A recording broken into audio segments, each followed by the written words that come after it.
Hey everyone, it's been a minute, but we are back. This is Mute Your Mic. And listen to someone else for a change.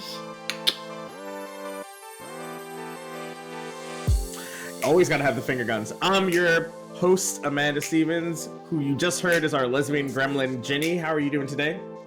I am really caffeinated, so hopefully this means that I'm gonna have some really great opinions on today's topic for all of you guys to listen to.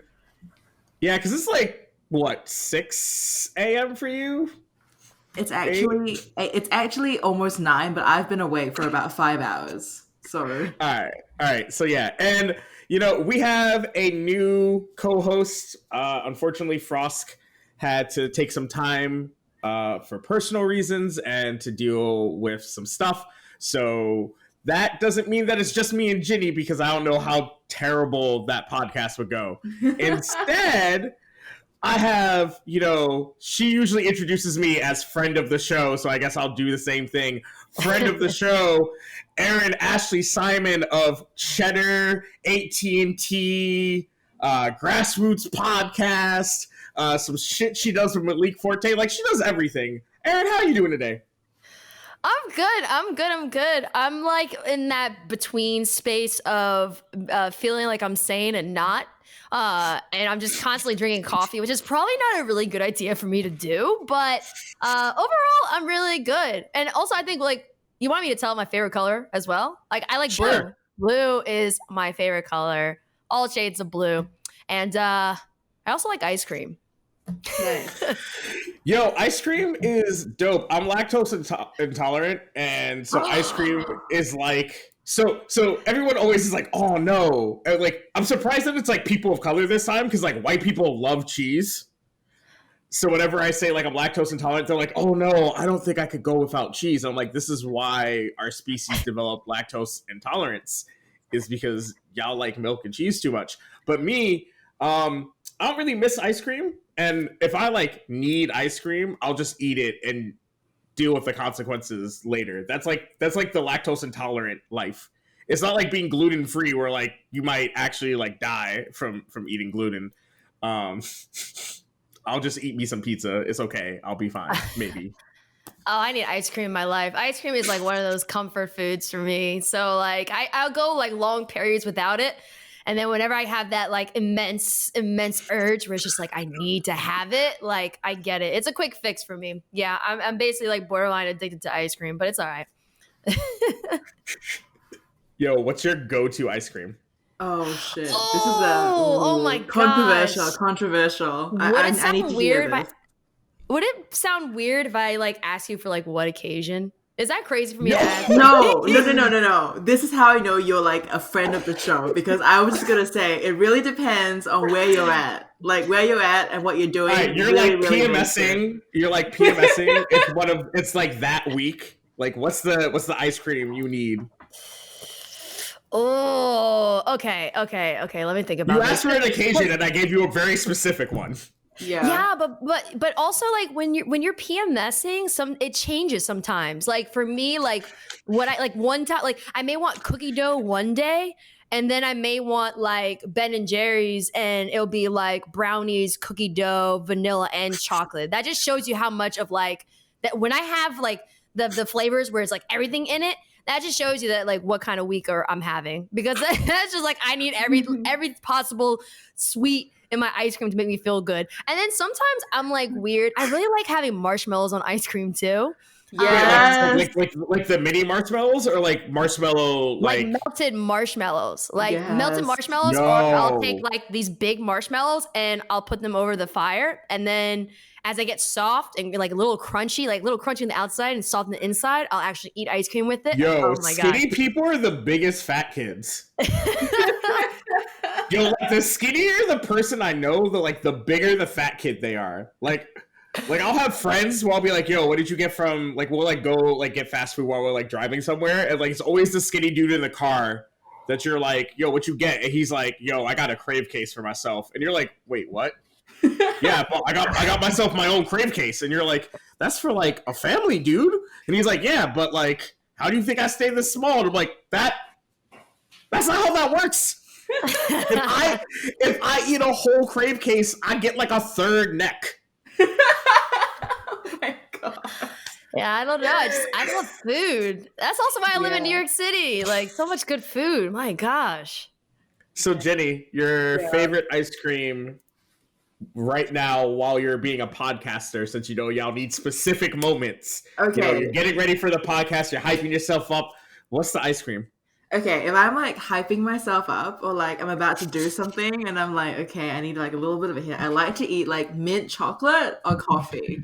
I feel like mint chocolate chip is the best ice cream, and everybody always tells me I'm wrong, and I'm like, fight me. Okay, listen, mint chocolate chip, low key, is like super underrated. I really feel like mint chocolate has like that bite. I get this mint and dark chocolate one, and it's like a little bit kind of bitter. So when I want to hype myself up or like do something that's like semi-serious, and I'm like not really feeling it, I feel like mint chocolate is my go-to. But for the scenario before, for Erin's one, where it's like I'm PMSing, I just don't want to leave my bed, I'm trying to pull out of the mental hole that is life, I like to eat this one particular Ben & Jerry's flavor. Like, and it's called fish food, and it's chocolate ice cream with marshmallow, caramel, and like chocolate fish in it. And I'll put like lollies on it. I'll get like a party mix of Starburst lollies and put it inside the ice cream. Lollies? Ooh. Is this like a New Zealand word? Lollies are like gummies. You like Starburst. Oh, like Haribo okay. Oh. Yeah, so you have to remember, you know how like you always tell me that I say some shit that like y'all don't say in New Zealand? Yeah. That was your moment for me. Okay. When you said some words, like everybody should know what it meant. And I was like, fuck, she said Starburst, but then she says some foreign shit that sounded like some foreign shit. Like the Peanuts adults. I was Googling it. And I was like, oh my god. All right, maybe context clues will help. And then I was like, but it's ice cream, and you put people put everything on ice cream. Yeah. Like I know like I read an article somebody put like ketchup on ice cream. I'm like, y'all wildin'. Damn. Okay. Well, I was Googling what she said. Yeah. Ginny, how's it feel to be the one to confuse other people with lingo for a change? You know, it's pretty dope because I think every other podcast I've been with you on, I've literally had to have my phone up being like, what the fuck does this mean? Like, what the fuck is Amanda talking about? Last week when we did this, I realized I didn't know what simp actually meant. And I was like, what the fuck am I looking at? It was a whole time. It was a whole ass time. But those are my those are my ice cream opinions for y'all. So yeah, y'all, we decided to start a little light today because today's topic is not light at all. So yeah, we were talking about before the show, we were trying to figure out what the episode was going to be about because we can't talk about COVID-19 like every week. That's depressing as shit. So instead we decided to talk about something more aggressive, which is, hey, there were some heated gamer moments in the esports scene lately. We had the iRacing athlete that got fired and suspended for using the N-word.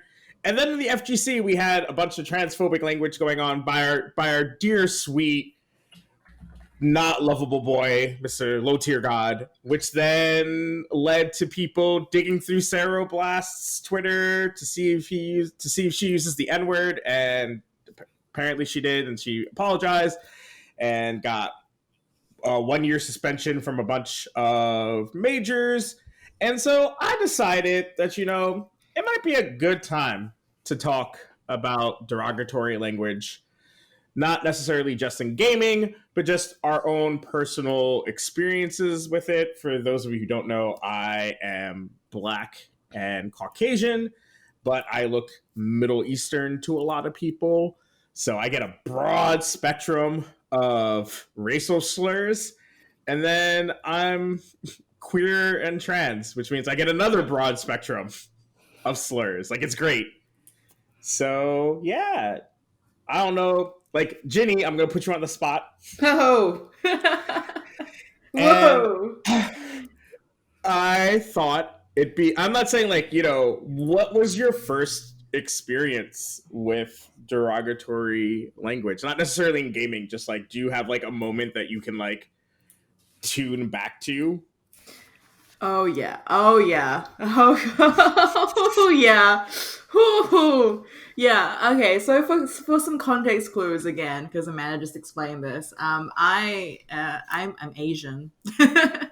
Specifically like of Chinese origin. Like if you look at me, you're like, yeah, that girl is definitely Chinese. Like there is no ambiguity about me being Asian. No one's gonna look at me and be like, you know what? Maybe she's like a really fancy Italian. No, like you look at me and you literally know that I'm Asian. There is no way I can escape this. And I grew up in Australia, which is, as you all might know already, super white.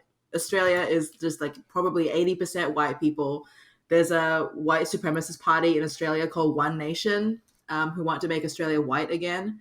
And I grew up in a state of, yeah, I'm not even kidding. Like, I'm not like paraphrasing. This is like their ideology. They want to make Australia white again. So I grew up in a state that's like mostly like mining jobs and agricultural jobs. So it's a little bit rural. It's not really like it wasn't say with a huge city or like a huge metropolis.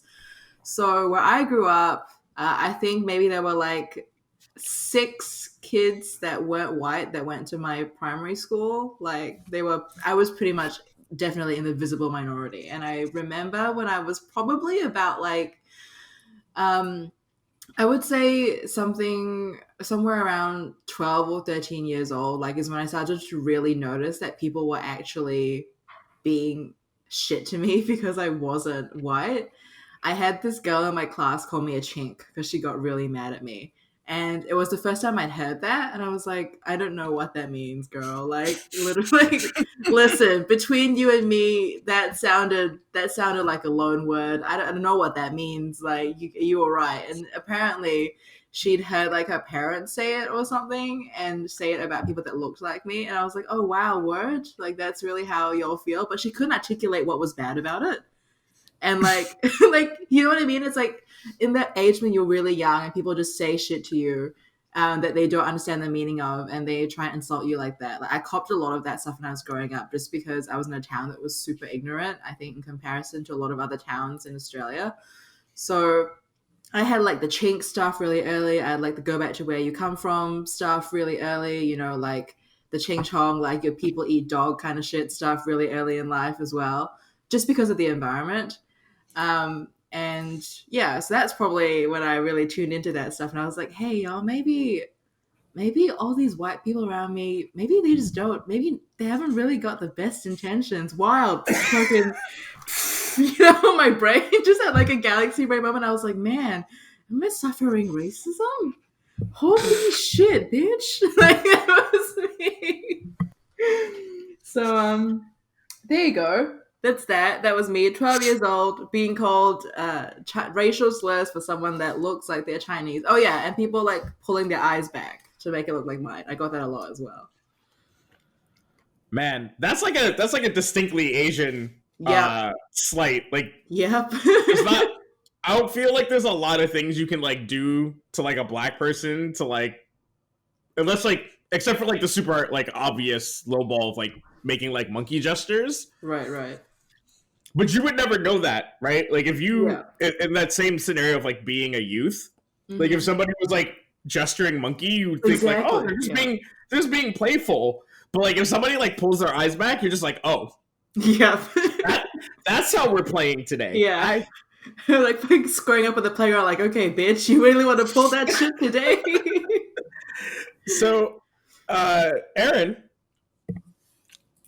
Yeah. What was your can you sort of start to remember like when you first started dealing with I guess racist energy? Racist energy. Yeah, I mean, it was early on. I mean, where I grew up, it was predominantly, I mean, it was mixed, you know. I would say like where I grew up, culturally it was a lot more in the area than some other areas in New Jersey.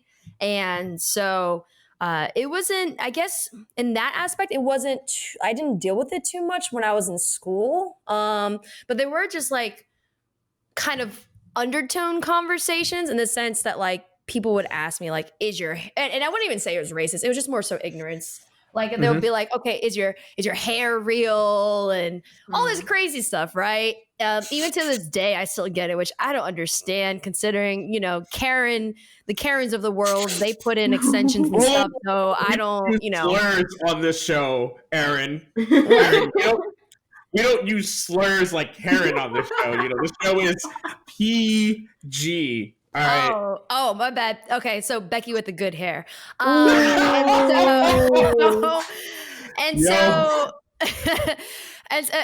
for those who are listening, the context is just Karens are, they're the white women of the world who who are very ignorant, or there are racist undertones to what they say, and etc.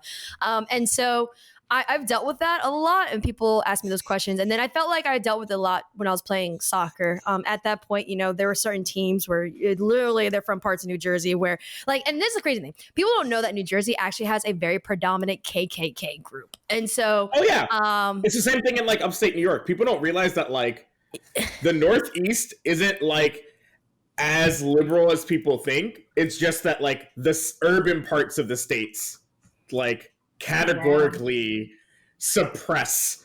Well, it's true. Upstate New York is hella red.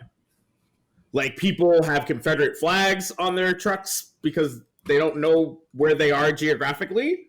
There's a house that I have to drive by if I'm going to my favorite card shop, and it's covered in MAGA stuff.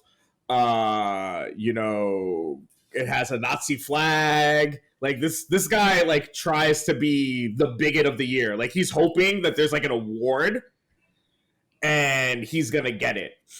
So yeah, people don't realize that the Northeast can be hella fucking bigoted. They just assume that because New York City, right? That the North and the North fought the South in the Civil War, that they're oh yeah, the Northeast is they got racism on lock. They got that shit solved. No. It's just more subtle. There's some subtlety to it. Because I went to the University of Kentucky, so I was there. Funny enough, when I was at Kentucky, I dealt with I dealt with less racism during my time in Kentucky than I did growing up over here. Yeah, and it's crazy. Shit. Of course, there were racist kids over there, but I had some protection also because I was an athlete, and they don't bother you when you're an athlete, and. So most of the time where I did deal with racism, it was when I was playing soccer and a parent wanted to call me a monkey or say oh, she's too aggressive, which I don't understand considering their daughters were kicking people in the knees and stuff like that. And I was just good at the sport. And so I dealt with a lot of that. And even now I still deal with people just saying the N-word and all that stuff. And what's interesting? I find it that there are people that say the N-word that don't it's weird. It's I don't even know how to explain it. It's they say it, but I think and there's just certain kids that, like you said, they don't understand what they're even saying. It's weird. I don't get it. So, on that, before I share, my experiences, I think one of the things is that when people want to say hurtful things, I don't think that that's not the logic center of their brain. They're just thinking all right, yo, she's black. So what's the most offensive, I don't know anything about you thing I can say, right? And it's the N-word, right? You don't know, if I don't know you, right? Let's say you grew up poor, right? I don't know what your mom looks like. I'm not gonna be I'm not gonna say things of that nature because I don't know, because I can say something and it misses the mark. And so you're haha, whatever, bitch. But if I say the M-word at you, that's probably going to get a reaction, right? Just no context if I say the N-word or if I say, this, I'm not going to say C-word because there's so many. If I say chink to Ginny, even if Ginny's at a place where she kind of just brushes that off, there's still this innate reaction you get when you hear that type of language, right? Yeah, I feel any kind of racially targeted slur that someone can just use at you without needing to know anything else about you, that gets a kind of response, I feel. Yeah, if when someone says the N-word at me or calls me a sand nigger because they think I'm Middle Eastern, which I still don't get. like, even though it's not something that, like, it doesn't ruin my day, but there's still, like, the second I hear it, like, my skin crawls and, like, my back arches, and I'm just like my fight, it just, like, immediately activates my fight or flight response. Yeah. I feel like immediately I'm, like, ready to it probably doesn't get the reaction they're hoping for, because they're probably thinking, like, oh, I'm gonna hurt this bitch, and I'm like, yo, I'm about to punch you. That is interesting, actually, because I think about the times that I see it or encounter it, because it's almost pretty much exclusively, I would say, situations whereby there aren't actually any Black people around. Like, I see this in OCE League of Legends chat so much, and I'm like, all of us are probably Asian or white. I don't know why you feel the need to say this to people. You know what I mean? Like, I see it used so much, I think, in Oceania, divorced of a lot of context. And to me, it's so fucked up that something can go from such a highly racialized slur to something which is just so common in quote unquote gamer vernacular, which I think is like a separate issue that we want to talk about this week, I guess, is just how gamer vernacular has completely just taken literally any insult ever in the world and just completely fucking warped it. Because I see the N-word so much here, and I'm like, you're probably all just 14-year-old Asian dudes. Like, why do you need to say this to anyone in a game where no character ostensibly that you're playing is of that race either? Like, you know what I mean? It's just, we use words divorced from their context now in games, and I feel like that's part of the problem people are thinking about this whole, like, someone uses the N-word or someone uses slur in a racing game or an esports game, and like people just have lost full context for all the shit that they say nowadays. Yeah, no, you're right. Aaron, I heard something, Aaron. I thought I did. Nope. Oh, I mean, it's probably just me breathing. No, yeah, I think another thing too with this is like another reason we're really seeing all of this is I think it's just we still have to address the big problem that's in esports, which is the socioeconomic disparities, right? And like whether like the reason why we don't see so many people in League of Legends who are Black is because not everyone can afford a PC. You know, the FGC, we see a lot of people who are people of color because it's more affordable for certain individuals in that community to buy a console versus a PC. So I think that like even finding ways to start introducing people within underserved communities within these different scenes can help with curbing these moments that people feel the need to say the N-word and etc. Now, I'm a firm believer in the sense, like, you know, I do believe that people can learn from their mistakes, right? Because you know, some people are getting caught for things that they did when they were kids, and you know, some kids, like just the example you had earlier, Ginny, some kids are just saying things that they hear their parents say, or just they're just stupid, right? We've all had our stupid moments, and I feel like as you're an adult, you can redeem yourself. But I also think that like it's good that we're seeing that people are being held accountable, because that stuff is unacceptable. And I also think that the more that we highlight and bring those from these underserved communities into these different communities, it will help to educate people and let them, and unfortunately, like, you got to educate people who are ignorant too. Some people who are racist, they're going to be racist the rest of their life. You can't do anything with that. But the one thing I've learned from going to University of Kentucky is there actually is a difference between people just being ignorant and then people being racist. You throwing the N-word with the hard R everywhere and then saying like, oh, my parents raised me better, like you're racist. Like, that's it. You don't just be throwing that hard R. But there are people that throw like the other N word, which has the A. And I do feel like in certain contexts, it's just the ignorance of them understanding the context behind that word and just everything like that. So it's hard. It's like we have to figure out, you know, where do we draw the line? Like where is it where it's like, okay, they're just very racist, and where do we draw the line where it's like, okay, they're ignorant, but they're willing to learn and they apologize, and they sincerely apologize, and they want to grow from it. Like, I don't want to hear these stupid ass apologies that are so, you could tell they just don't care. They're just sorry for just getting caught.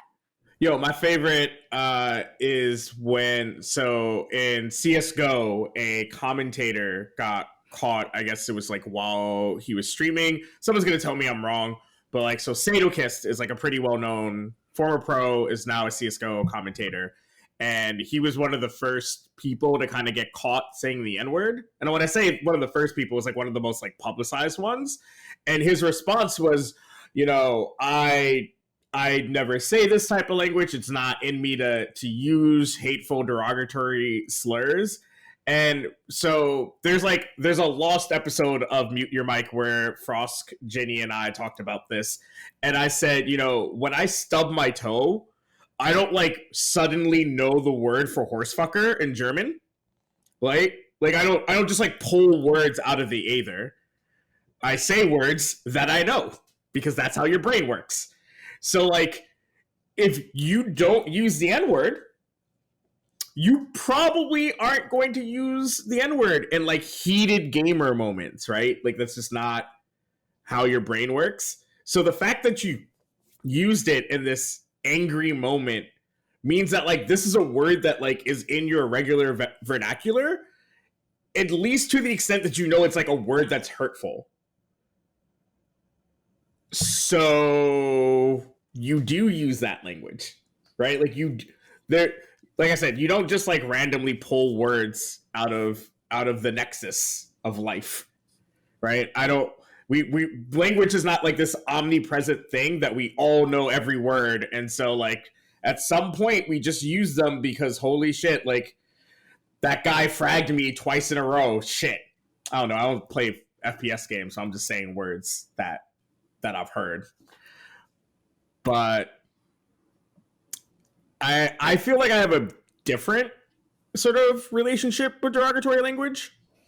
Because I feel like, for me personally, like a lot of people didn't know what my ethnicity was growing up. Because I'm not like super dark skinned, and because I'm half white, I have my mom's very curly Jewish hair. So I definitely didn't look like the other black kids. And in elementary school, I didn't really deal with a lot of like racist language. I was just the different kid. It wasn't until middle school when I went to Catholic school where I started to deal with more like actual racist language. But it was for a race that wasn't mine. Because for whatever reason, people thought I was a Muslim kid going to a Catholic school. So people would call me like Ishbu. I don't know if any of you watched All That. I have never heard that in my life. Like I'm gonna be googling it now. Erin, did you watch All That as a kid? Yeah, I did. So you know who Ishbu is, right? My brain's fried. That's Keenan's character. Remember he had like the Indian kid, and he'd be like, "Thank you very much." Yes. Okay. Yeah. So, Ginny, cultural context. Have you ever heard of the show All That? Is that the one with Britney Spears' younger sister in it?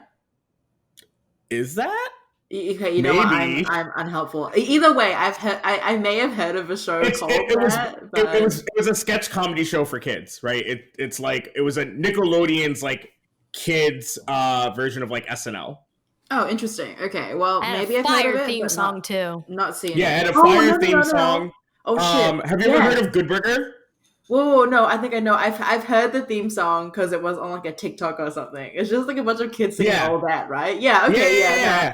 I'm with it. So it was like a sketch show, and one of the characters, one of the comedians on it had like this like Middle Eastern Indian character called Ishbu, and like it was just like, you know, it's like how bad the Indian character on The Simpsons is, right? Like just like sounds Middle Eastern, talks weird.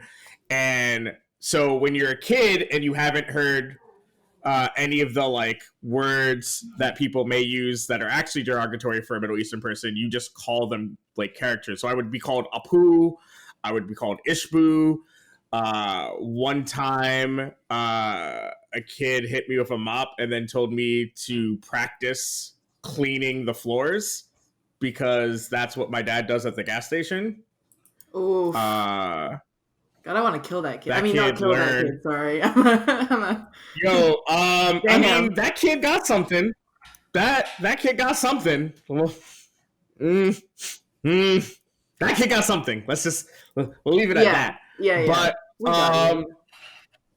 But yeah, like it was my experience with like derogatory, like, so it was weird for me because like a lot of the overt racism that I dealt with all happened at once and for something that wasn't me, which was like super weird for me because like it's not even like your parents can prepare you for it, right? Like I understood like, oh, people might treat you differently because you're black, right? Like I remember I had somebody who worked at a CVS like follow me through the store, and I asked my mom why, and she was like, oh, because he thinks you're gonna steal something.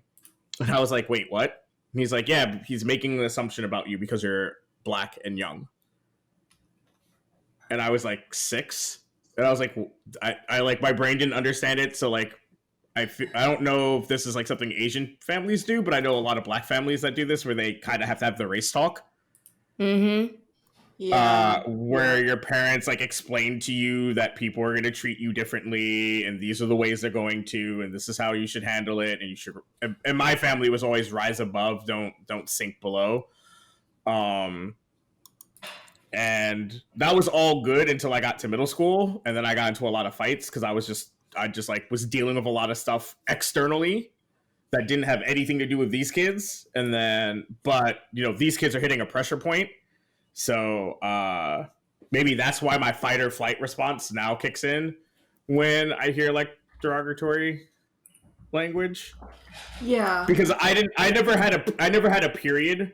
So I don't want to say blessed, but I didn't experience racism the way that like Ginny did, where you didn't know what it was about, right? It was like people were saying things to you and you don't have like a cognitive understanding. Yeah, because exactly. because like a lot of the racism that I dealt with didn't come until like middle school, and you knew it was said at you or people were doing things to you to like hurt you. Like I could like Ishbu, like the kid's chubby and everyone makes fun of, like, everyone treats him differently and makes fun of him in the show. So like I knew what people were trying to say to me. So I never got to I don't know. I've always dealt with derogatory language as like a direct thing, not like from a place of ignorance, but like a pure place of like, I want to hurt you. Yeah, that makes sense, and that really fucking sucks. I guess for me as well, like, because I mean, you just talked about the FGC stuff as well, like how people are being banned or facing consequences for stuff like that. Like, how do you? I think for all of us in esports, it's really easy for us to see this stuff happening around us all the time and to call it out when we're experiencing it in our own games. But I feel like there's still a wider cultural conversation that we need to have, like Erin was saying, just about everything else. And in terms of how, I guess, the wider esports community receives stuff like this, I feel like I've seen a lot of people defending other people and saying stuff like what you mentioned earlier, Amanda, like, oh, it's just like a word, like, you know, it's a heated moment. Like, how do we feel about the idea that's been created, I suppose, of a heated gamer moment? Like, that it's just okay to have like a free pass to say stupid shit online. Because I really hate that. I hate that moment, like, a lot. Yeah. Yeah, and I think that with that, like, you know, we all get upset, and we've all at one point in our life have said things that we regretted, but never have, you know, for me, I've never had the urge to put out a derogatory word or like yell something because I was frustrated, right? Or even like, you know, just in general, a lot of that stems from, I think another thing too is, I guess this is maybe a psychological thing. I'm curious to know if there's any studies on this, where anything that is like taboo makes more people inclined to do or say. And so I'm wondering, like, what, I guess, like, what is that? Is it that psychological thing where it's like they know that they shouldn't be saying it, so they make them more inclined to say it, and then obviously through habit they're saying it behind the doors, so when they're in public and they slip, quote unquote slip, I don't believe that it's called slips, but let's just say for the sake of a conversation, that happens. It's just interesting in that way. And I think that, you know, there has to be a clear definition. Like, obviously, like, if they say it and they apologize for it and they're sincere about it, that's important. But then I also think that you know, if they, for example, like if they were a kid and they said the N word with the A, and they were writing a song lyric when they were 15 years old, and someone pulled up that tweet later on, and you know they apologized for using that word, and that, you know, they were young and were stupid, but they don't say it anymore. I think that we have to allow those people to redeem themselves, and we can forgive them later on, because like I said, when we were kids we did stupid stuff. Now the sure. N word with the ER, with the hard R, that's a whole different other story. That is like, for you to say that is to be, there's hate behind that. It's driven by hate and is driven by racism. And so for you to say that and to comfortably say that, that means you say it often and you utilize that word to describe Black people. And my whole thing is, if you are saying that about Black people, what are you saying about other ethnicity? What are you saying about other communities, right? And so that's another thing too. And I also do believe that there are some people who are racist right now. I do believe that there are some people that can change, because there are some kids that just grew up around racist parents and they don't know anything else. And I've actually heard there's a story about this one guy whose parents were really heavily involved in the KKK, and so he really believed in those philosophies because those are the only philosophies his parents taught him. And then he was put into a college, and I think it was in Florida, where he was around different people, and his ideology changed, and then he removed himself from the KKK. And then there's another, I think didn't they also have another movie out where it was this white guy, and it was what's her name? Oh my gosh. They also had a movie, a true story, where that happened the same. So I do think that there are people that can change, and I do think that there are people that put out racist things. But also we have to keep in mind, like they may not know better because they weren't, you know, it was based off of who and where they were raised. And people can change. So I think it's just more so of us just educating. And, you know, for those who do say those things, there needs to be consequences. Like there's always going to be consequences for doing bad things. Like, yeah, there's freedom of speech, but also understand there are consequences for freedom of speech. And so it's important for us to instill those consequences. But I think it's also important for us for some people who can change their ways, us educating them and explaining why something is ignorant or why something is racist, and helping them.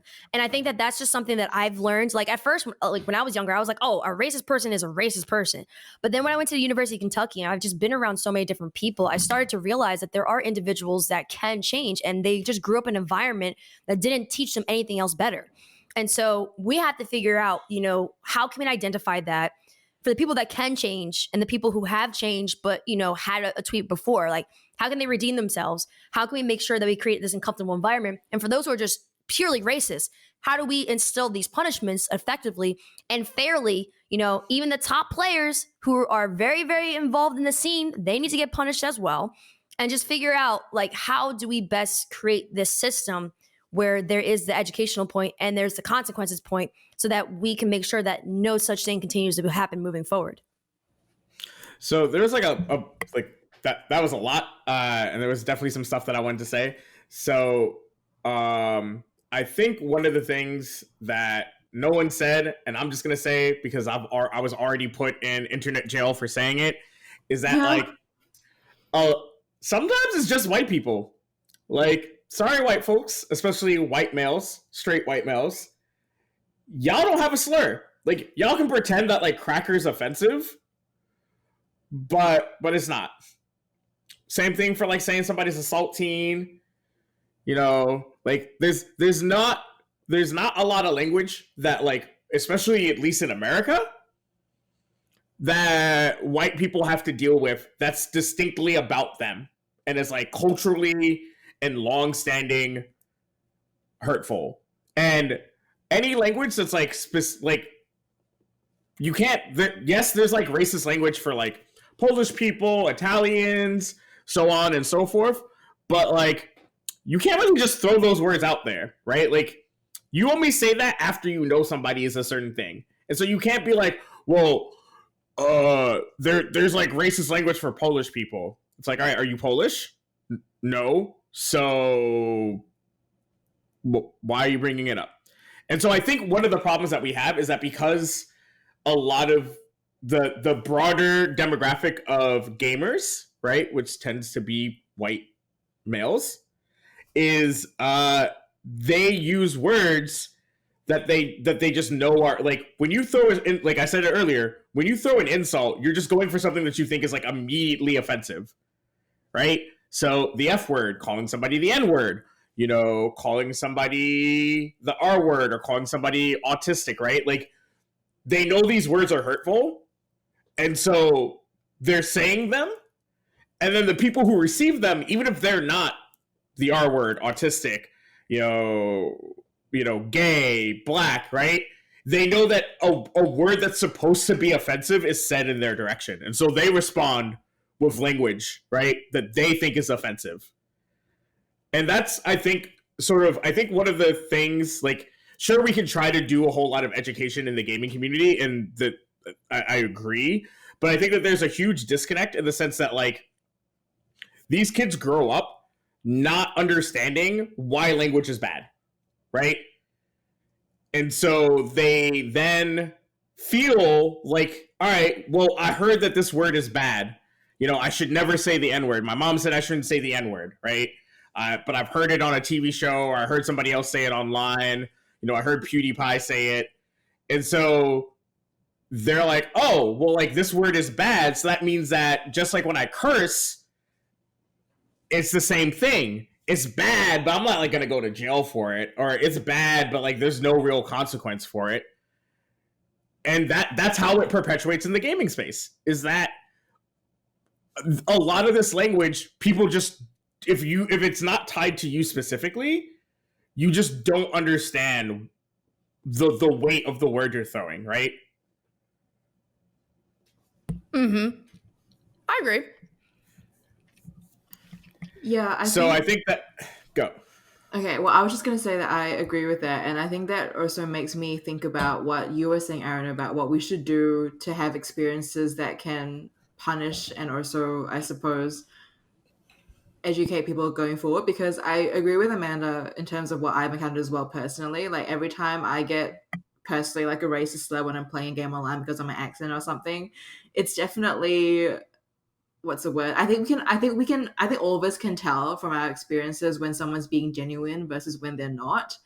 And it's just like, where we do find these people that maybe are really quite genuine, it's like, what do we really do? Like, what can we really do? Because it can be so exhausting to deal with this. And I just feel like between the three of us, we have a huge breadth of experience when it comes to dealing with the bad side of this stuff and thinking about what we can do to change it, or I suppose what we think our esports can do to have formative experiences that can be quite tiring as well. Yeah, I think one of the things also, and it's something that Erin said, and I hear it a lot.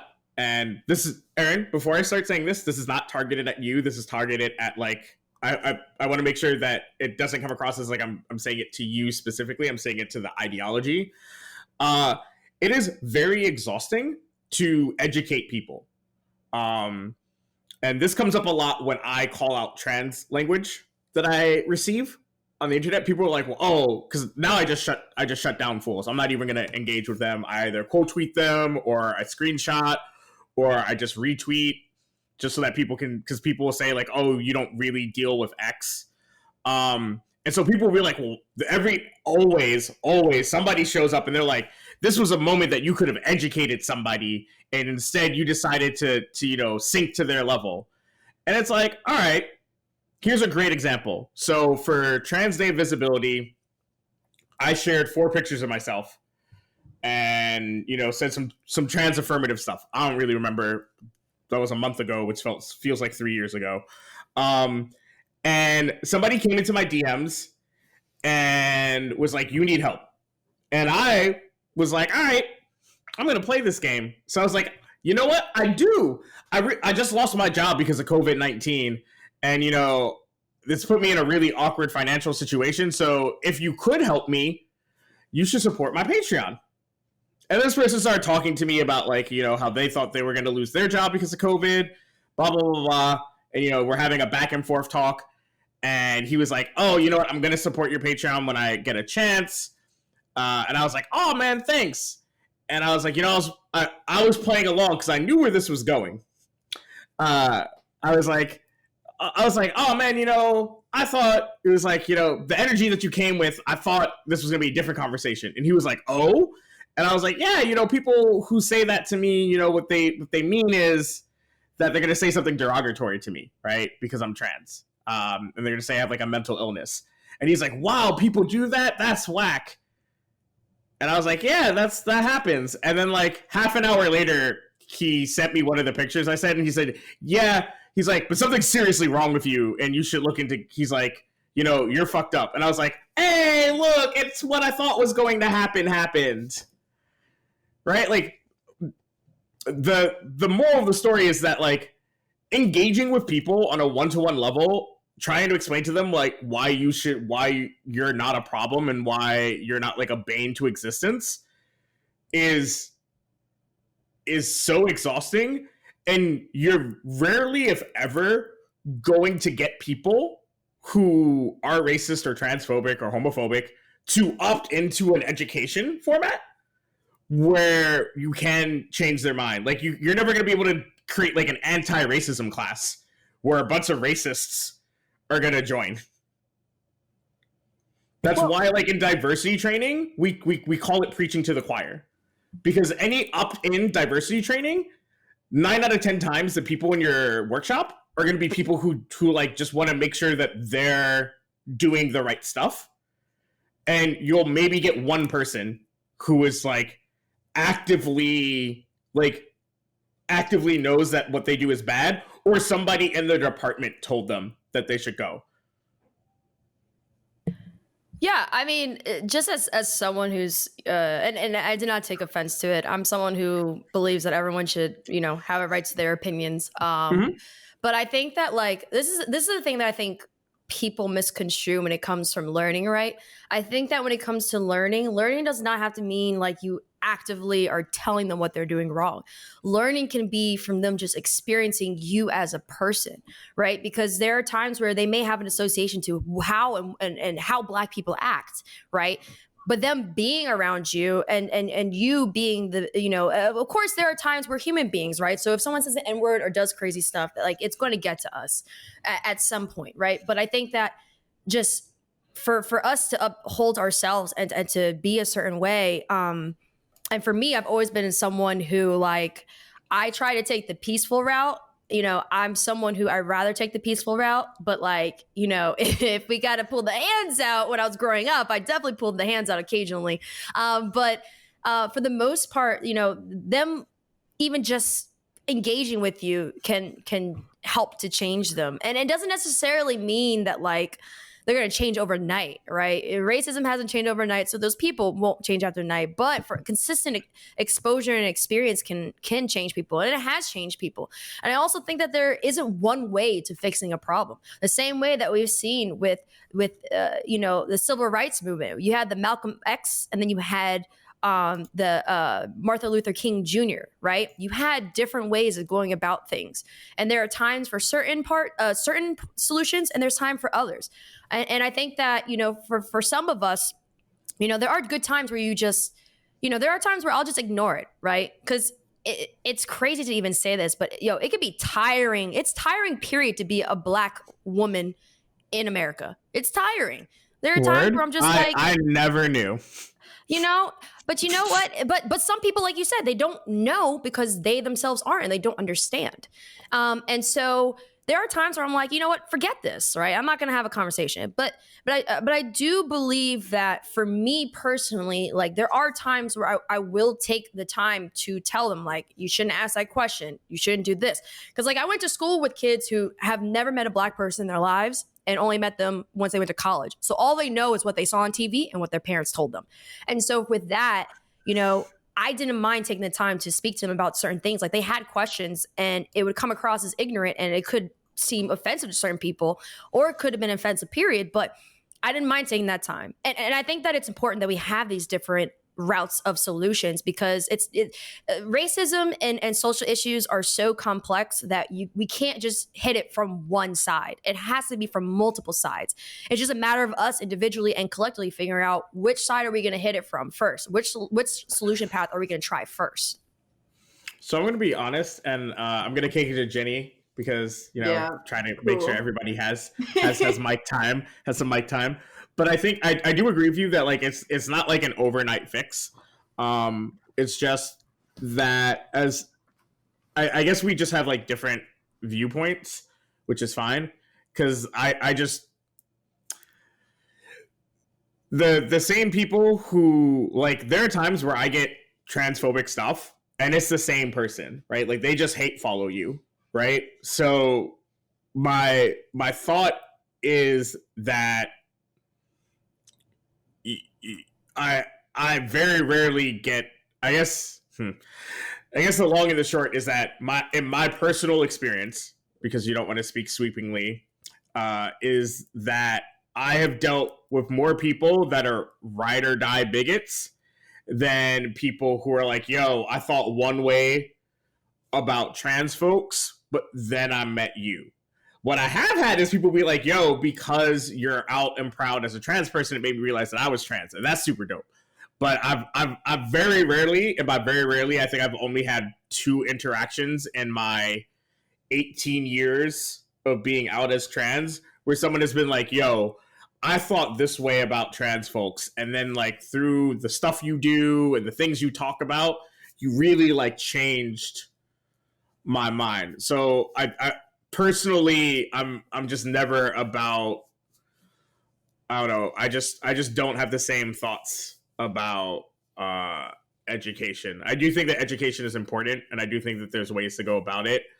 I just don't. I guess I'm just not as optimistic as you are, Erin. But Ginny, I know that you've been quiet for a minute, which means that you definitely have some shit to say, especially with all that caffeine you drink.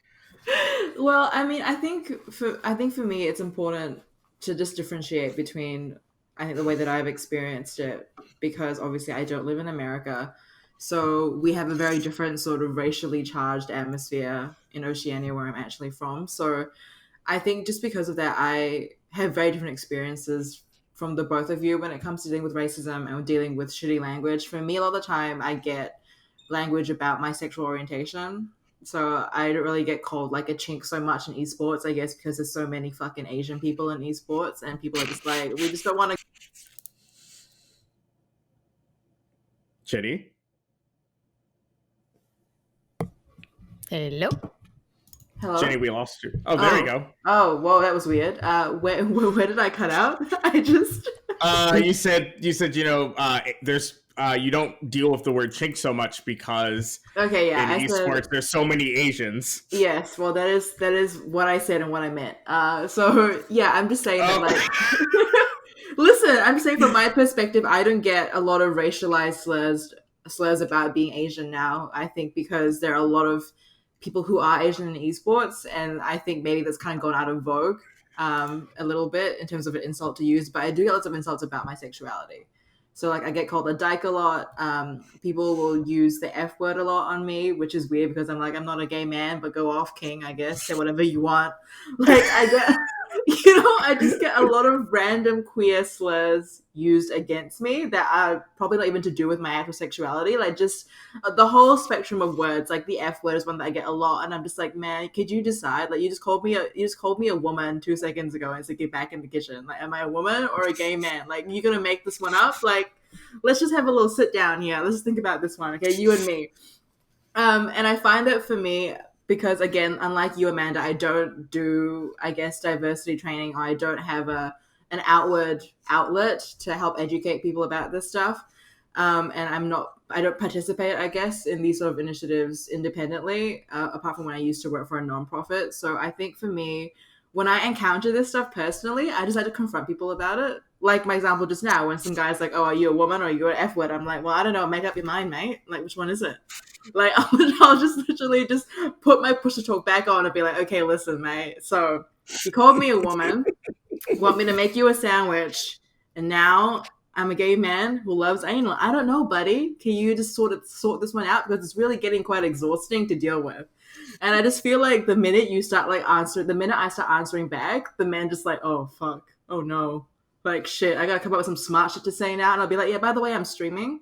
So do you want to sort this one out real quick so all my viewers can, and there's only 10 of them, but, do you want to sort this out real quick so that we can get this one straightened out? And it's like, I feel like the minute that people are confronted with that public element, which I think ties into a little bit of what Erin was saying earlier. It's like when you think about educating people and I guess exposure therapy almost. Like I think the minute that people realize that they're being put on blast or could be put on blast or that they are being witnessed publicly, their whole like demeanor changes. And I feel like that's like the vulnerable moment where sometimes I'm like, hey, this guy that was being a real racist prick to me, I feel like if he's faced with some real like public consequences, there's like an opportunity there for him to actually stop it.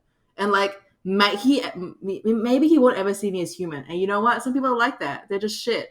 But I feel like the public element of a lot of these esports punishments where there's like very, very public facing consequences for what you do, I think that's like, that can be a motivator for some people that are like on that line where they're like, oh, could be a full-blown KKK racist or could still be like a human being. And I feel like when you think about punishing people or teaching people, I think the more public the setting, the better. Because like you said, Amanda, like one-on-one and DMs, like that's how I know that people are not genuine, right? Like people will come in my DMs and like should talk me to my face and talk about me being gay or whatever. And it's always people that are like, you know, I just wanted to learn a little bit more about this. And when they do it privately, you're like, man, you got some shit to hide, you know? Yeah. So I definitely feel like with what everyone was saying, like I also believe that we try to work towards an environment whereby people don't say that fucked up shit to us on the daily. But also that like the only way that I think the way that's worked that I've seen in the past is when you do it in public. And if someone like calls me out like privately or says some shit to me, I'll like reply to them publicly and be like, so in this post that you linked to me that I just made, you said this. So do you want to sort this out? And I feel like the minute you make a moment public, it also has that like exposure effect whereby more people that follow you or know you will see it and be forced to like think about you and your existence a little bit more. And I feel like for me, dealing with my very specific brand of like queer based insults about my identity and my life, that has worked some of the time. Again, it is super exhausting trying to educate people privately, and now I basically don't do it because I'm like, you know what, if you're DMing me, this is a bad faith conversation. But if people are like willing to own up to being dunked on in public and also like take that as like a moment, then more power to them. And I feel like the more public these esports punishments are, the more we can normalize talking about the reasons why people are punished and also what happens next. I think the better it's going to get for all of us because we are like sick of hearing this shit. We are so sick of hearing this shit. Can I chime in? Yeah, go for it. So I agree with the punishment thing. You know, Erin kind of posed this earlier, and we kind of you finally just touched on it, and I didn't really say anything about it because there's other parts of what Erin had to say that I wanted to express my opinions on. But when it comes to the punishment thing, you know, one of the things that you'll always see, especially because Overwatch has been, I think, very proactive about punishments for this language, is you'll see people be like, well, this wouldn't happen in sports. And the thing is that one, sports athletes aren't mic'd up, right? Like gamers are, right? So that's why you don't see as many reprimands, right? Because, you know, the referee isn't sitting on the bench or listening to language. And that's why you'll see that a lot of players who do say some pretty effed up shit, like it's usually in a foreign language because refs don't know every language. But there are actual major consequences in sports for derogatory language. Outside of just fines or missing games, like you might lose your sponsorship. And sometimes sponsorships are like more than you make from your team. Right? Like some of these sponsorship deals, like they pay out way more dividends than like being on your professional team. And especially for rookies and pros in traditional sports. And that's why you don't see, that's when people say this wouldn't happen in traditional sports, what they mean to say is I've never seen this happen in traditional sports. And because they know the shit talking they do, right, where they probably do use the N-word or they do say fag or whatever, they think, well, oh, obviously athletes also shit talk, so how come they never get? It's because they don't say the shit that gets them fined. They don't say the shit that gets them suspended. Or they do it in a way, like, there was, like, when Kobe Bryant died, somebody shared a clip of him, like, cursing out people in foreign languages. You don't think if, like, the ref heard that and knew what language it was and, like, knew what he said, that he wouldn't get a personal? Are you dumb? Like, and I think that part of the problem is that the fines that like the Overwatch players get, they're so small, right, in comparison to some of their contracts, and some of them don't get game suspensions. The only time that I've ever felt, besides the iRacing athlete, was when Svenskeren got fined and got like a 4 or 5 game suspension at Worlds back in like 2014 for being toxic as shit on the Chinese server. Yeah, I remember that. So Erin, for some context, because I know that like you're newer to some of the esports spaces. So you know Svenskeren's a jungler, right, for League of Legends. Okay, yep. And he's currently on Evil Geniuses. So way back in the day, he was on H2K, and while he was on the Chinese server, it was reported to Riot that he was saying some just like chink and like all this other stuff, and he like made his name like pretty derogatory too. And so Riot was like, "Lo, you thought you were gonna play in Worlds?" And they banned him for like literally 2 weeks, which at Worlds is like all of groups. So he missed most of groups, and his team did not make it out of groups at Worlds because his ass was suspended. And that is the only time I have felt that anyone has ever been banned in a meaningful way in esports for being racist.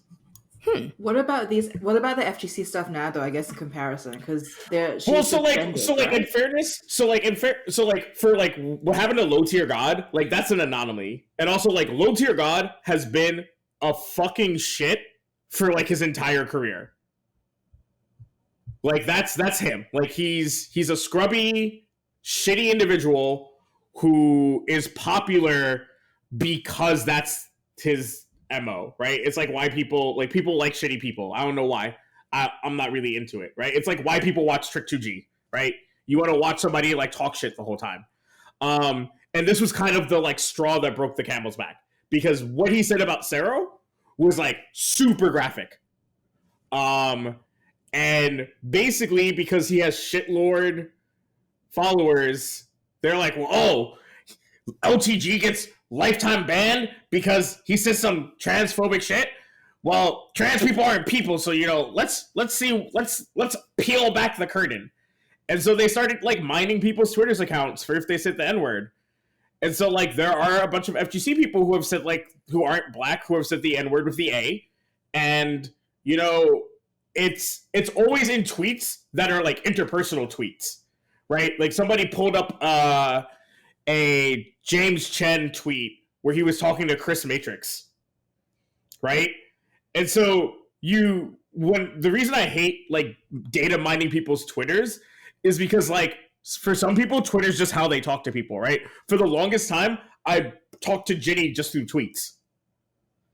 And so like there was like an understanding of like language that we could say back and forth to each other. But like I would never, like words that I would say to Ginny, I would never just say to some random person. And so I hate like when people mine tweets. Now, do I feel that Cero should have been banned for a year? Oh boy, it's gonna be heated. No, I don't. Really? Okay. Because in the situation, some of the clips that people shared of Cero, one of them was Cero literally just repeating what somebody said to her. Okay. Interesting. And even though Cero agrees that she shouldn't say the N-word, and gave like the context that, you know, in the environment that I grew up with you know, growing up in NYC and having a lot of black friends, like this was the language that was used around me, and nobody really ever said anything to me about saying it. I don't think that excused the language, but I'm vehemently against people digging through people's social media to like got them, because like you don't know context and you like don't know what it was about. And but like the problem with the FGC is there's only year bans, right? You can't, because there's no unified body, you can't just be like, oh, well, this person's 6-month ban, right? The only way you can be like 6-month banned is like if it's like the Pro Tour, right? Like, so like Cero plays Street Fighter, so it would be the Capcom Pro Tour. But in the FGC, right, you can't say that like somebody was 6-month banned because they just don't go to a major for 6 months. What if they weren't already planning on going to a major? So the way that like a lot of these bans are handled is that like the TOs kind of privately talk to each other. And it just kind of dominoes. So like for Cero did a thread explaining, apologizing sincerely and then talking about her experience with the language and saying that she was going to do better.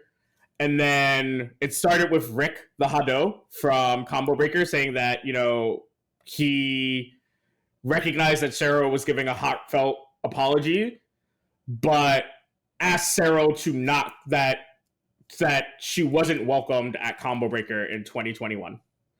And then that thread became, Willie P from East Coast Throwdown and Jabali from CEO and Mr. Wizard from Evo, all and a couple of other TOs all saying, hey, like you're in a 1-year suspension.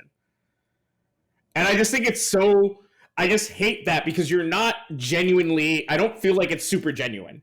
I think that the decision is correct, is like in the right place, but you're giving the people who want to hurt Cero what they want. Quick question for you. Just because you know, obviously you know more about the FGC. So how do you feel when, of course, giving her this ruling for what she said, but how can the FGC as a whole be able to balance it where there have been other potentially other notable gamers, pro players who have used it in the same context and have said it, whether to friends, whether it's because they grew up in New York or whatever it is. So then how do you balance it though if like they bring up other people's examples, right? I feel in general, so I kind of see where your question's going. I feel in general, I'll put it this way. No one with good intentions is digging through people's old social media to expose people. Right? I don't think anyone does that with good intentions. And so I think if you're basing rulings on that type of work, you're giving those people who just want to hurt other people and just want to grief other people exactly what they want. And then when you do that, because it happened, the second Cero got the 1-year ban suspension, right? There were accounts pulling up old tweets from, like, they literally just, like, picked prominent names. James Chen, Justin Wong, Spooky, right? They just, like, started typing in, N-word of an A, because they know that that's, like, even though that's the more culturally acceptable way to say the N-word, they pulled that, and then they shared in that thread, oh, okay, what about these people? Right? It's never in good intentions. And while I do think that there should be a wide conversation in the FGC and in gaming in general about the use of the N-word, about the use of all derogatory language, I don't think you should be giving these people power that, like literally there's people now on Twitter saying, oh, I'm going to expose, like when they, like all these trolls who all they want to do is like fuck with marginalized people. They're like, oh, well, you should shut up or else I'll expose you, right? Because all they want to do is hurt people, right? And so I'm not saying that there should be like a cutoff date, but I think it should be something that like, I think it should only happen in a genuine manner. And I just never feel that when people pull up tweets, like people tried to do it to, somebody wrote like a piece about Jacob Wolf where they used tweets from when he was like 15 to talk about him. And it's like, Jacob's like, I was 15. Like, what do you... Oh, surprisingly, the author of that article purged his Twitter before it was published. He purged his entire Twitter. Wow. From anything from more than 2 years ago, he purged his Twitter. So it's like I said, when people do shit like that, it's never genuine, right? Mm-hmm. right? Now, the only way I think it's genuine if you're like, hey, if you're gonna do this to Cero, right? Then I would just then when it's genuine is when I'm like, hey, by the way, you did this to Cero, but by the way, here's some other people. And so where's the cutoff point? And I'm saying here's a tweet from someone from 2013, here's a tweet from someone from 2014, here's a tweet from 2012. Where do we draw the line? That's when I think it's more genuine, is when the language is used. But a lot of times it's just people being like, oh, ha, look, Chris Matrix said the N-word. It's well, Chris Matrix black. Mm. Or, James Chen said the N-word to a friend. Okay, but he said it to a black friend. And maybe he shouldn't said it on Twitter, but that was from, we're gonna ban James Chen from commentary for a tweet from 2014, 6 years ago? Where do you draw the line, right? What's the cutoff? Yeah. I don't know if we have the answer to that right now. Yeah, that's my problem. So when you ask me that question, do I think people should be punished for saying derogatory language? Obviously the answer is yes. Yeah. But when you're doing this past, dig through people's closet shit, going through people's laundry, okay, what's the cutoff? Do we say 2 years ago? Do we say 4 years ago? Well, what if someone said something really heated 5 years ago, right? What if I'm going to use a friend of mine who I don't think would ever use this language, and I think he would understand that I used him. What if Alex Myers, went on this super bigoted rant on Facebook back in 2012? Well, is it the severity? Okay, well, who determines severity? Right? My Alexa just went off because I said Alex. But that's my problem, is that where does it stop? Does it stop when so many people are banned? Sure, that's potentially a good thing. There's an FGC apocalypse, right? Where a nuke goes off and a bunch of people just get banned. And then sure, that's going to teach a lesson, but I don't think it's going to teach the right lesson. It's going to tell people to nuke their Twitters. Right? It's going to tell people to delete all their Twitch VODs. It's going to tell people to nuke their YouTubes, right? It's not going to teach people to not use that language. It's just going to teach them, oh shit, what if I said something when I was 19 and stupid? Well, you know what? I'm just going to nuke my Twitter from from everything before 2 years ago. They didn't learn not to be racist or not to say that language. They just learned, oh crap, I might just get hanged for something I said when I was stupid. I don't think that's the lesson we want to teach. Yeah, I think for me as well, that kind of circles round to Erin's point about how to educate people going forward. Because I feel like if we have the ability to do that and we can do that, then people actually, like you said, Amanda, will learn meaningful things about not being shitheads on the internet and not just delete evidence. I feel like if we can implement in some way, or we have some sort of, I know we can't standardize across all esports because that would be mental and not possible. But I think that the more publicity that we give to decisions made by individual esports and individual groups within esports about things like racialized slurs and slurs in general, and normalizing consequences and also having very frank and open discussions about them, I think that will make it feel less someone's being completely vilified for saying the N-word 5 years ago or something 5 years from now, and be more this thing happened 5 years ago, there was a ban and there was some discourse, but generally the scene has kind of taken it and run with it.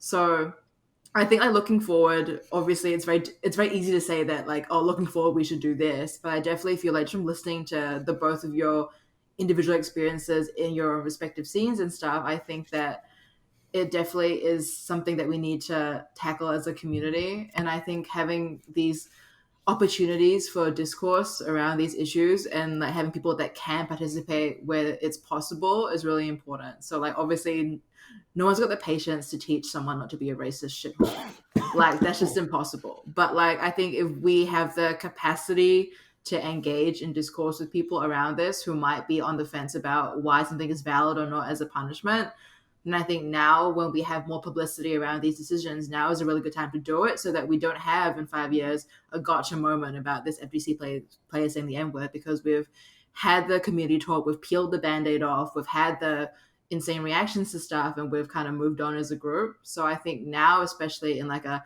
online discourse time, if we have the spoons to deal with it, I think now is a good time for those of us who are not like constantly being attacked in our DMs to, if we can, stand and have these conversations in public with people that we think are actually going to learn from it. So that's my 2 cents from over here on my side of the world. No, and I definitely agree. And I also want to say, because I know that you two aren't super FGC endemic, and there's a good chance that, you know, the listeners that you bring, and some of my listeners even don't know everything about that's going on in the FGC, is that one of the benefits is that a lot of these premier TOs, so like I said, Willie P, Mr. Wizard, Rick, they want to create a unified code of conduct. They want to because so like, for those of you who don't know, almost all of the fighting game tours have in their rule set a subsection. So in the Capcom Pro Tour, it's subsection 12, and it's like their complete code of conduct, what is expected of their players. And some of these events also have their own code of conducts. And so the problem with that is that when these situations arise, right, it's, well, what standard do we hold them to? Do we hold them, like, is it fair? Like, they got banned from this local, but what if this local has some like really stringent code of conduct that's not held at Evo? So these TOs, and I've had a conversation with Rick and with Any Key, which is an organization that I represent that, you know, works to do diversity and inclusion in esports and in streaming, about making a unified code of conduct similar to Smash's code of conduct panel. Which is basically a panel that like lays down rules that is sort of unilaterally accepted by the Smash community, and that's where a lot of their bannings come from. The FGC is now looking to do something similar, at least North American. I didn't see any of the like international TOs chime in, but I think if you have some of the big majors like Combo Breaker, CEO, and Evo saying, "Hey, we signed this unified code of conduct," it wouldn't be out of my realm of possibility that Head Stomper over in the UK is not going to sign it. They probably will. Got it. So the benefit, and what Erin has been saying, is that like the right things are going to happen if the people with the right heads on their shoulders are tackling it. Gotcha. And so, but you know, we've been at this for a while. It's a pretty long episode. And I want to thank both of you for, you know, taking the energy to talk about something this complicated and heavy, right? It's not easy. Yeah.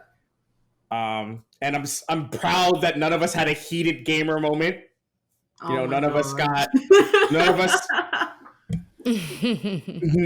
got too energized and, you know, said some derogatory thing. But I want to bring the energy to, you know, a little bit more positive as we close out.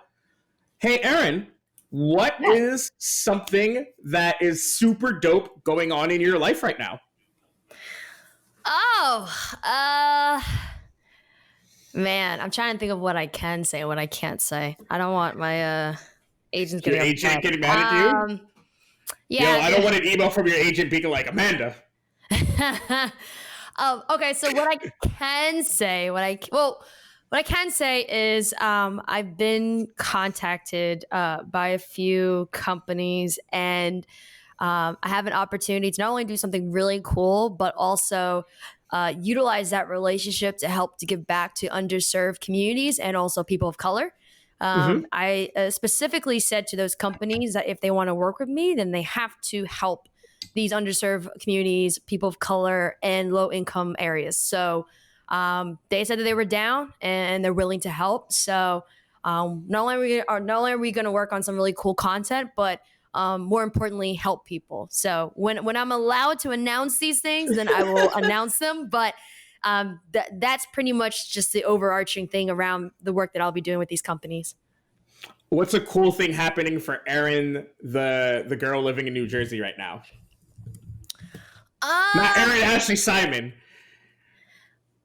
I guess the coolest thing is like, this is like the regular Erin too. Like, okay. I've kind of been geeking out because I'm such a techie, and so are my parents, and so it's been like a really cool bonding experience for me, for them to help me with like getting my stream equipment set. Aside from the PC, everything else I've been buying via the work that I've been doing, and my parents have been sitting down, and like our bonding moment is like freaking talking about like a USB to Wi-Fi adapter. It just like all these techie technical stuff, but it's been cool because it's allowed me to really talk to my parents about something that's not COVID-19 right now.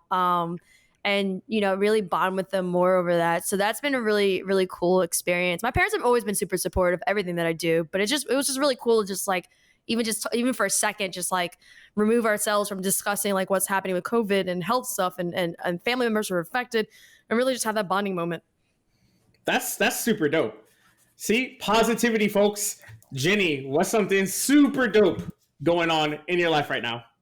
Okay, well, something that's super dope is I am recording I guess recording for the next month or so, a Vampire the Masquerade tabletop RPG stream live every week on a Friday for y'all in America.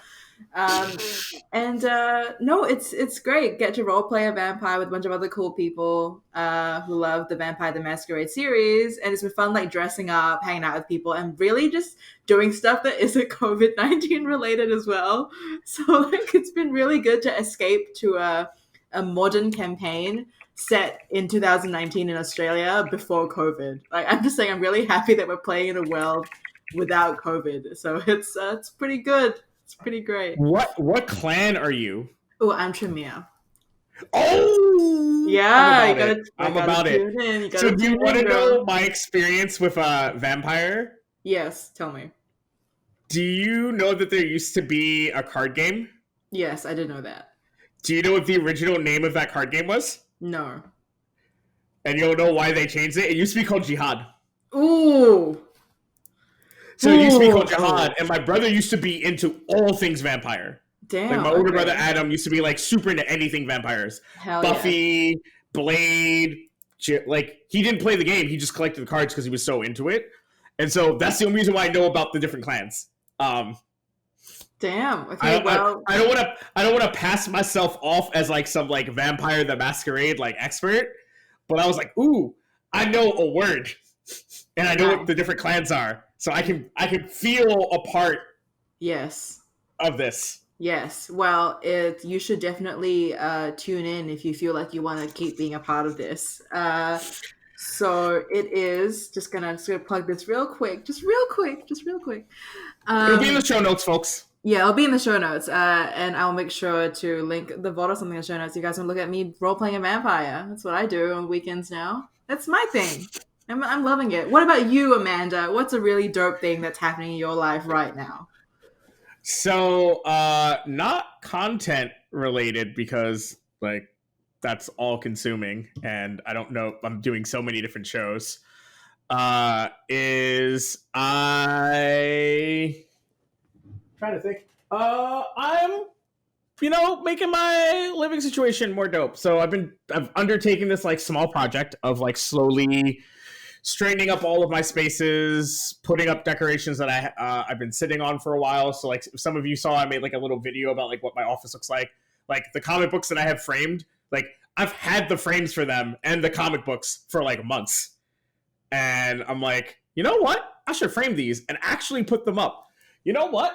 I have like all of these dope magnets now and I have a mini fridge. Maybe I should put them on it. So like the dope thing that's going on for me is that like I'm just using COVID as an excuse to like center myself and expand my living spaces. But if we're talking like cool content stuff, besides mute your mic and the neutral, your girl is crazy and has a third show coming up called Send Your Invoice, where I'll be talking to freelancers about the nightmares of being a freelancer. Oh no. Great. And it's not just going to be esports people. Like, I have a friend who does, he makes sex work content.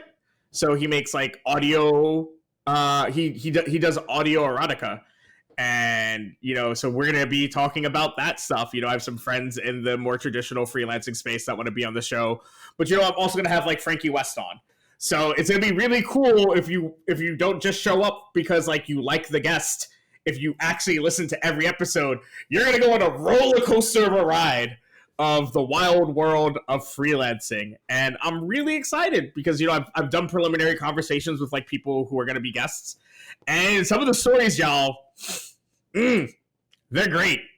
They're great. So, yeah, that's, like, the dope thing going on for me, really, is that, and I'm slowly counting down the days until New York is hopefully not in shelter in place. 23 days and counting. Damn. 23 days. I think it's the same for New Jersey, because I think you're part of our alliance, our regional. So yeah, Ginny, a wild thing that's happening is because the federal government is so useless, is that states are banding together for COVID-related policies. That sounds incredibly wild. So good luck in America, guys.